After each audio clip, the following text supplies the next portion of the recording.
Hey there, and welcome to my channel, or welcome back if you're in the Laughter Tribe. My name is Crystal Laughter. I'm an author, a mentor, a mom of 7, and creator of Crystal Laughter Academy, an online school for women to heal from the past, toxic relationships, and to turn their pain into purpose by birthing their books. So if that sounds like you need healing, go ahead and go. Go ahead and go to Crystal Laughter Academy. I got the book Breakthrough there for you if you need help learning how to turn your pain into purpose and self-publish your book. That course is going to totally lay it all out for you and help you. And you can get the Love Yourself series on Amazon. It's a 4-part series I created specifically to help women heal. Okay, heal. Like we talk about what is doing the work. How do you heal after a toxic relationship? How do you build that confidence? How do you set boundaries? How do you stop being a doormat? It's all there. Go ahead and get the series. It's gonna, take a little investment, but it's you investing in yourself. So go ahead and do that. So today, I'm answering questions from you guys, and so I have questions that someone left in the comment section. So I'm going to answer it, and they're pretty much around the same topic, and it's just 4 questions. And the first one is, how do you get rid of bitterness when it's your child's father? And so I did a video on bitterness, going from bitter to better. So I'll put the link up here. But how do you get rid of bitterness when it's your baby daddy? And honestly, it's no different than getting rid of bitterness with anybody. Because what you have to realize is that overcome bitterness, it's just you being able to forgive. And again, forgiveness is not condoning. Forgiveness is not even forgetting, but it's releasing yourself up from the shackles of what that person did to you, from the bondage of what that person did to you. So you're not tied to it mentally and emotionally and rehearsing it all the time. And every time you think about it, you're upset and you're mad. And then they're off living their happy life. And you're like, oh man, why'd you do me dirty? Why'd you do this to me? Why? And you over there crying your tears and they're just living happily. They don't care what they did to you. They ain't thinking about it and you're the one suffering. No. Overcoming bitterness, you do that by forgiving. For you, you don't say, it's not saying what they did was okay. It's saying what you did is not going to hold me bound. It's not going to shackle me, and it's not going to break me, and it's not going to define my whole life. I'm here, I'm surviving, and I'm going to be good without you. So that's what forgiveness is, because forgiveness is about your happiness, your life, your joy, and you being able to live a fulfilled and peaceful life without thinking about everything that they did to you. Yeah, they did you wrong. Yeah, they did you dirty. Yeah, they treated you like crap. But you can't go back and change that. You can't, no matter tears that you cry, no matter begging and pleading, it's going to make them even feel sorry for what they did. A lot of people, they don't even feel sorry because in their mind, they justify, oh, it's because of this. If they would have did that, then I would have did that. They shouldn't have did it, and I wouldn't have did that. See, a toxic person is not going to be thinking rationally. A toxic person is not going to be thinking with empathy and compassion and forgiveness. That's you, baby. You got the compassion. You're empathetic. You have the love in your heart. And so you keep being the joyful, happy, loving person that you are. And don't worry about that toxic person, because what they sow, they going to reap, okay? So how do you, read the question again, get rid of bitterness when it's your child's father? And so that's number 1, you got to forgive. So number 2, you have to take your power back. Like we've given, especially in relationships as women, we give our everything in relationships. And so when that ends, like it's like your hope dies. And then all that time you invested, you're like, I wasted all this time on this, sorry, no good. And so you're not really so much upset with them. You think it's about them, but it's really about the time that you invested, all the red flags that you know that you ignored. So really, it's about forgiving them too, but forgiving yourself and taking your power back and being like, you know what? I put up with way too much stuff. I settled real bad. I wasn't loving myself. I wasn't doing, put it back on what you have the control over. Because then you're not letting what they do and how they treat you or what they did or don't do for the child or for you. You're not letting that continue to impact you, okay? So take your power back. You are powerful. I know you may feel weak. I know you may feel like it's unfair to in this situation, but you have power. And once you realize that, you can operate from a place of power and not defeat. Okay? And so number 3, recognize that that person, that man is a part of your child. So you may be upset with them. You may think they're no good. You may think they low down dirty. Okay, but at the end of the day, it's a person that you had a child with. And I know it's unfair. You can't go back and repick your child's father. So you need to be able to look at your child through your child's eyes. That's their dad. And you need to hold him up in the best light as you can. I'm not saying make excuses. Do not make excuses for him. If he ain't doing right showing up, tell your kid in a loving way, I'm sorry dad didn't show up. He was supposed to be, he's not. Do that. But don't be like, oh, he ain't no good. He just a trifling. Don't do that, because that child is going to see something is wrong with himself, because, hey, that's my dad. So is there something wrong with me then? Because that's my dad. And you don't want your child to ever think that. So be intentional about the way that you talk about your child's father, whether he was no good or he's being a good example in their life. Be careful. Always hold that person in a place of honor and respect as much as possible, in hope that they would do the same. But again, the only person you have control over is yourself, okay? So stop worrying about them, what they doing. You do right, okay? So the second question is, how do you set boundaries with your child's father? What are some examples of boundaries to set? I set boundaries and still get disrespected. He's being inconsistent. He's not showing up for the child. How do you set boundaries? The only way I could talk about is what I've done personally. But how do you set boundaries? You know that person. You were in a relationship with them when you were married or you had some time. You know that person. You know who they are. You know what they're capable of and what they're showing you. So what I really want to just emphasize is believe what they're showing you. Stop hoping and believing they're going to be what you want them to be or what you know your child needs. Do what you need to do based upon the information that you have. They ain't consistent. They ain't doing what they're supposed to do. They're not, whatever. So don't keep letting someone come into your child's life and disappoint them. Oh, I'm going to do this to you. Oh, I couldn't make it. Oh, this happened. Oh, this. Okay, no, we ain't doing that no more. So if you know that is the truth, you're like, okay, you said that, but I'm not even going to tell my child. If you come and show up, fine. But I'm not going to tell him that daddy's coming and then you don't come and he'd be disappointed again. That's one boundary you can set if they're inconsistent. And if they're not, calling or whatever, they just set whatever you feel like you need to set boundaries around to protect your child, because you know your child. Let's see. For me personally, like, I don't let my ex come to my house. This is my space, our safe place. No drama, no issues. If you want to see them, you can go to a public place, until you become a stable, person I could trust. Then maybe, but they can go in public with you for some hours. I'll pick them up. So you know that person. So you know what boundaries you need to set. I don't care if you think they're going to say something. Who cares?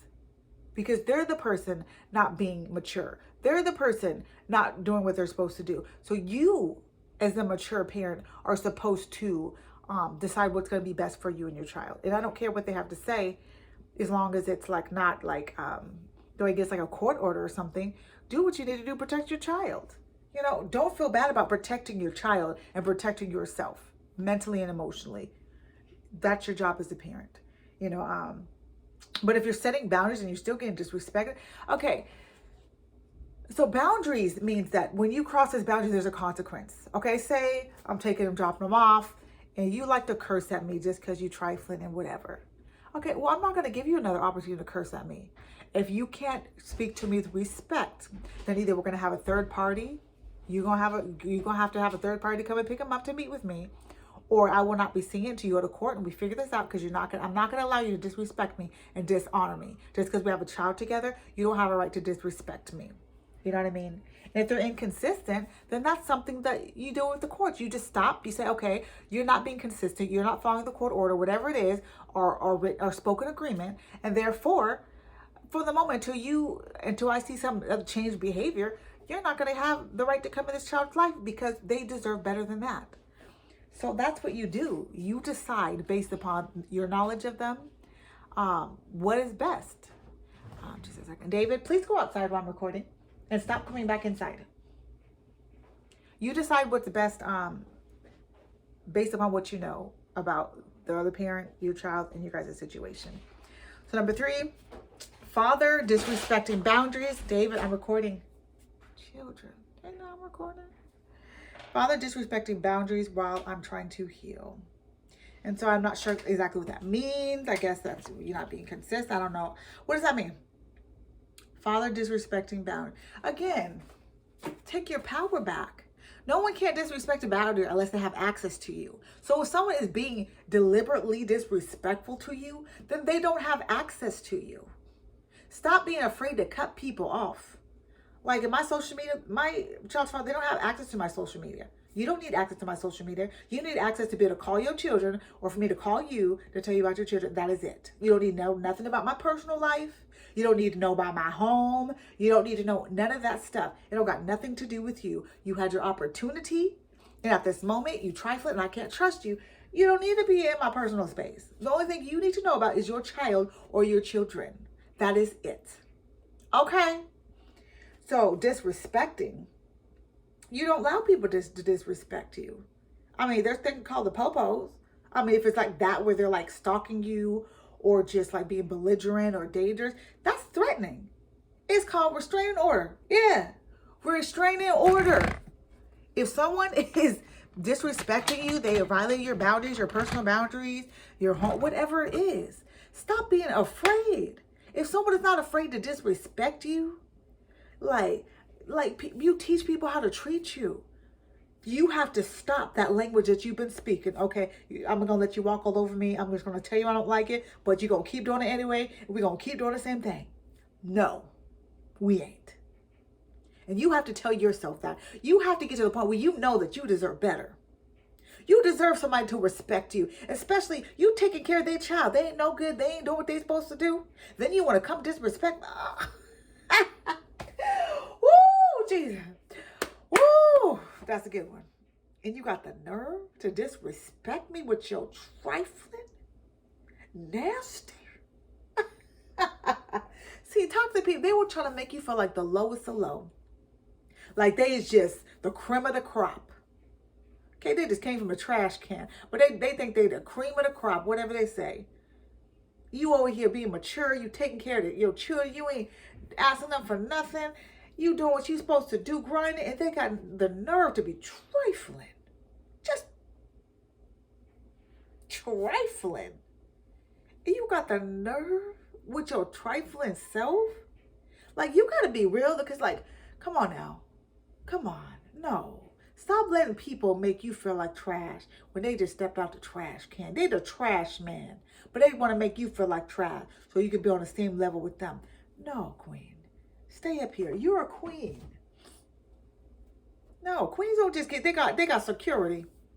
Security. Someone, you want to come, Popo, security. Security. Call that security, baby. Don't ever be afraid to protect yourself. The 4th pillar, I think it's the 4th pillar of self-love.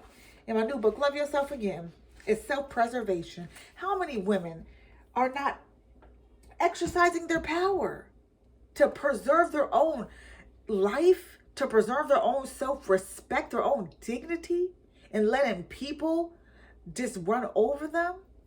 Like, you deserve so much more. You deserve so much more. No, you deserve respect and honor, and the same thing that people ask of you. Because I believe if you treated somebody of them like that, they would have been out the door. So you got to have a greater self-respect for yourself, okay? No one gets the right to disrespect. You say, no one gets the right to disrespect me. No one gets the right to dishonor me. And this is the thing. When we don't love ourselves, it's easy for us to accept somebody not loving us. That's why you need this. How to create standards, set healthy boundaries, and stop being a doormat. My 4th book of the Love Yourself series. Love yourself again. Love yourself again. Yeah, you've been hurt. Yeah, you've been mistreated. Yeah, they walked all over you, spit in your face, treated you the worst, talked about you, lied about you, stabbed you in the back 7 times, and you still got back up. girl, you better love yourself. Because when you don't love yourself, you let other people not love you. You allow other people not to love you. Because they were like, you don't even love you. I ain't gonna love you. You don't even require yourself to love yourself. And as bad as it sounds, we just want people to be like these perfect people come into our life. Oh, I'm gonna love you right.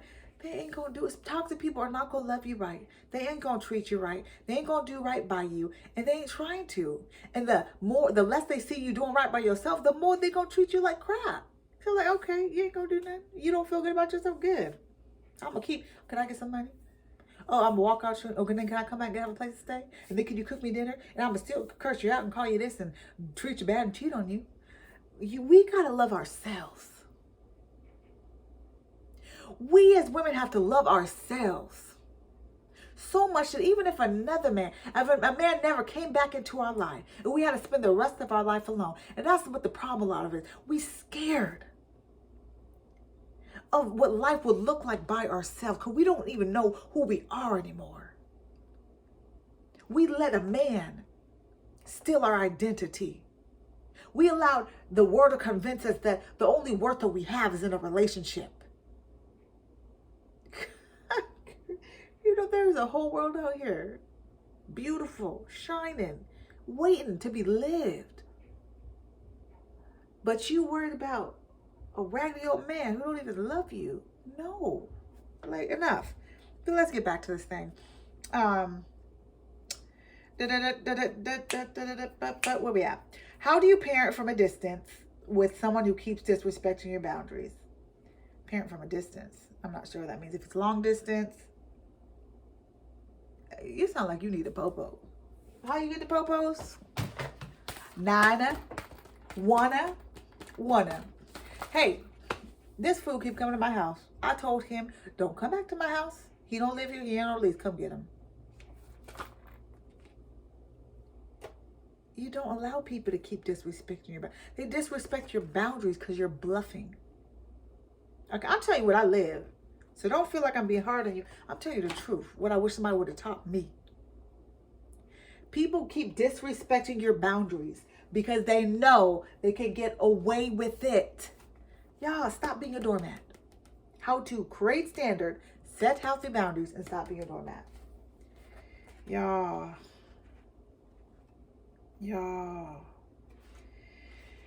Ooh, without walls.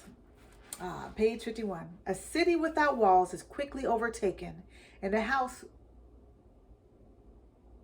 without, oh Lord, I gotta fix that.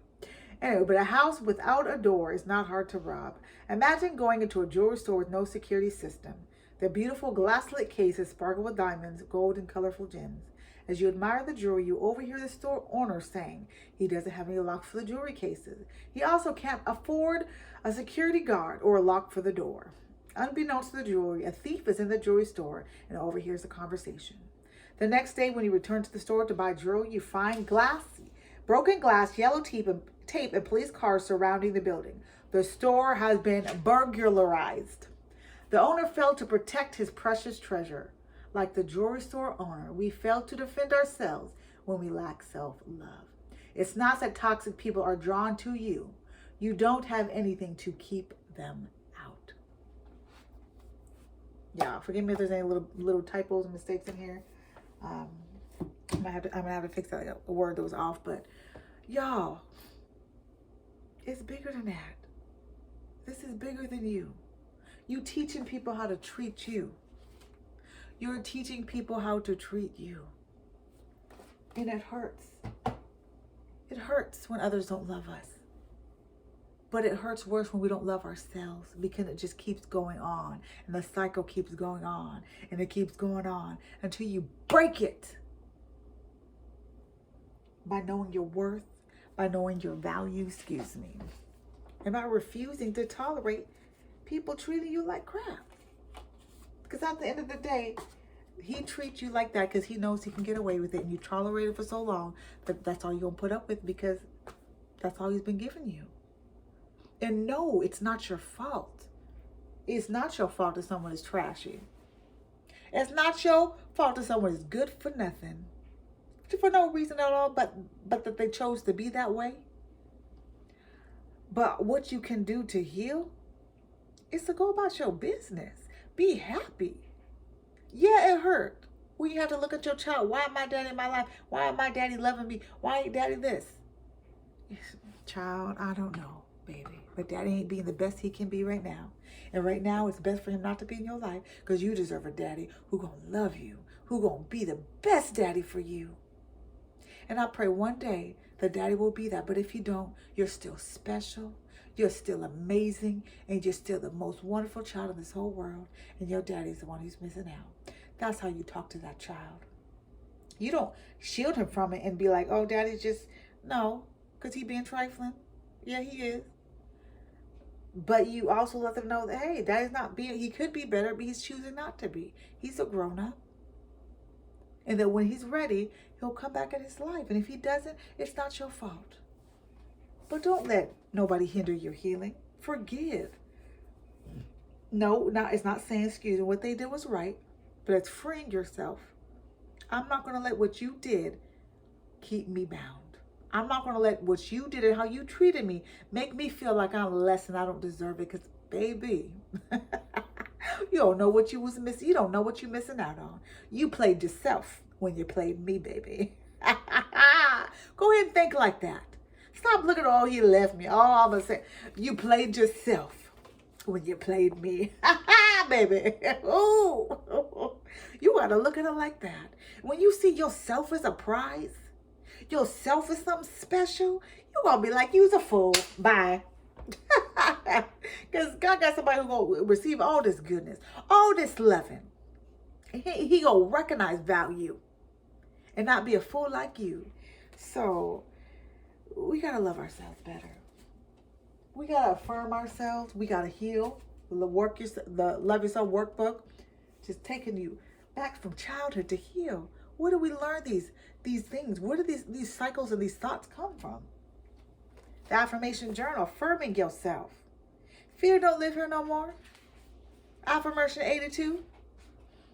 I love myself just as I am. Affirmation 80.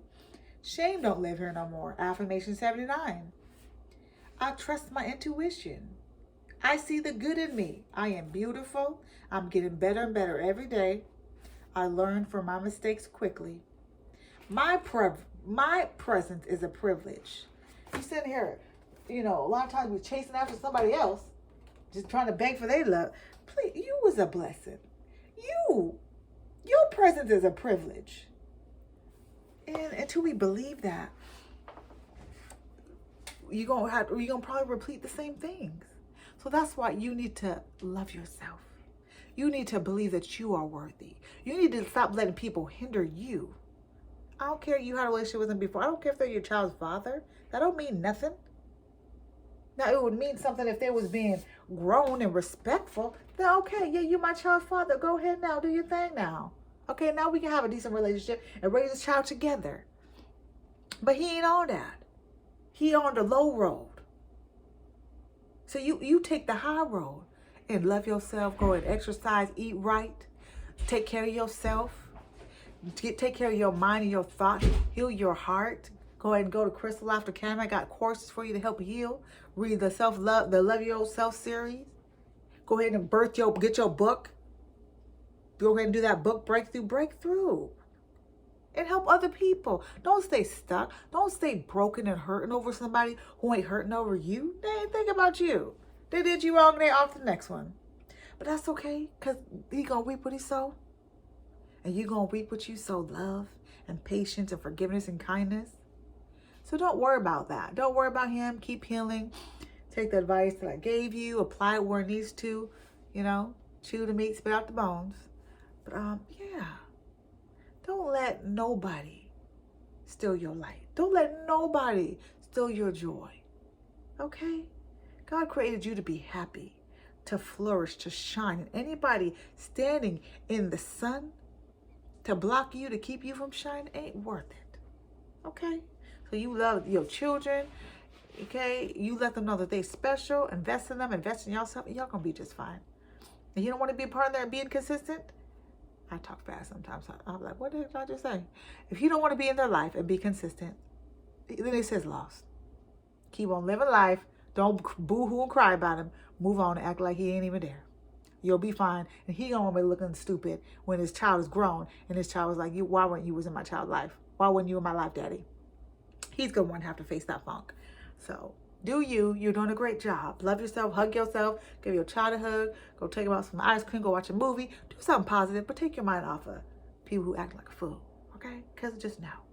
Anyway, I didn't mean to talk this long, but I hope you enjoyed that video. I hope it answered every question. If you have more questions, put it down in the comment section. That's what I'm here for. I'm here for y'all, to help y'all heal, to help y'all grow, to give you some of this knowledge and wisdom that I learned from doing stuff the hard way, being stubborn, not wanting to know the truth, not wanting to face the truth about the way situations were, yeah. But yeah, love yourself again. Love yourself again. Love yourself again.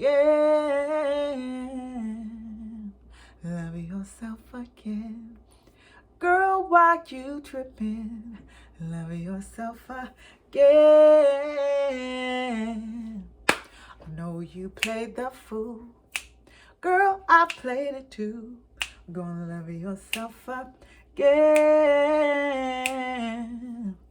I know they did you wrong.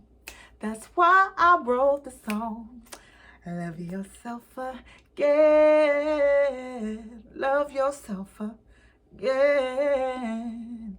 Till next time, y'all. I love y'all. Again, leave some questions and comments and some suggestions for some more videos so I can answer for y'all. I love y'all. I'll see y'all in the next video. Bye.